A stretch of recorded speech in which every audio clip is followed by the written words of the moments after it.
I'm Anthony Padovano. This is my wife, Kristen. We have two boys, Edwin, who is 5.5, and Otto, who is 18 months. Both of the boys were born premature and have had a really complex, rough journey in life. Both have been diagnosed with hepatoblastoma, a type of liver cancer.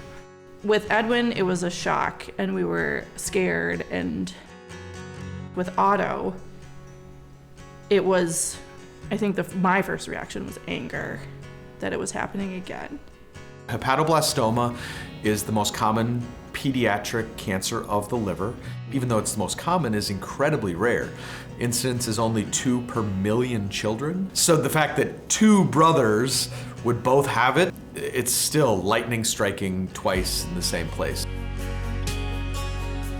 Edwin's journey was a little bit unplanned. They opened him up to do like an invasive ultrasound right on the liver. And while they had him open, the surgical oncologist called us and was like, do you want me to just take this tumor out right now? And I think our response was, does anyone say no? Like, of course, get it out.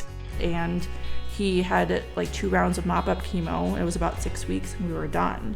Otto followed a more traditional path where he had 2 rounds of chemo, which were 3 weeks long each, and then a liver resection, and then 2 more rounds of chemo.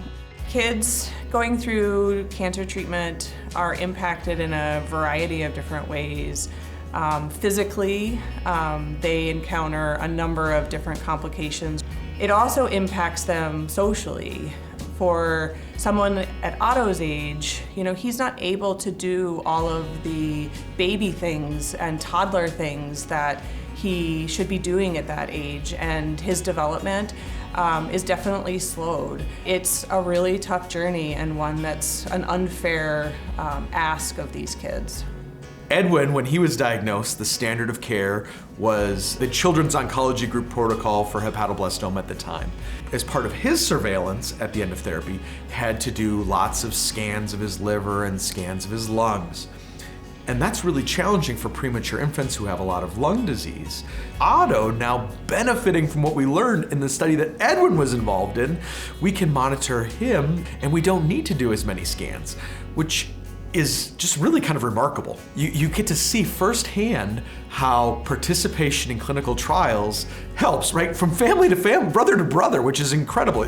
All 4 of us are getting our entire genome sequenced to figure out if there is some sort of genetic link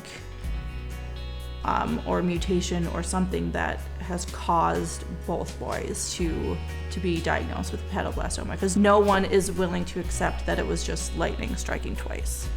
It's not just gonna hopefully help Otto and Edwin, but also we'll learn something about what drives hepatoblastoma. Because we have, potentially a link that we can then look for between the 2 brothers, maybe we'll be able to discover something that other people haven't been able to discover because it's too one-off, too rare. Otto it's pretty recent, so he was declared no evidence of disease in like mid-June. Yeah. So we did his bell ringing ceremony at the end of June, and then Edwin now has been like cancer-free for 3.5 years. My hope is that we could cure childhood cancer, and I am out of a job.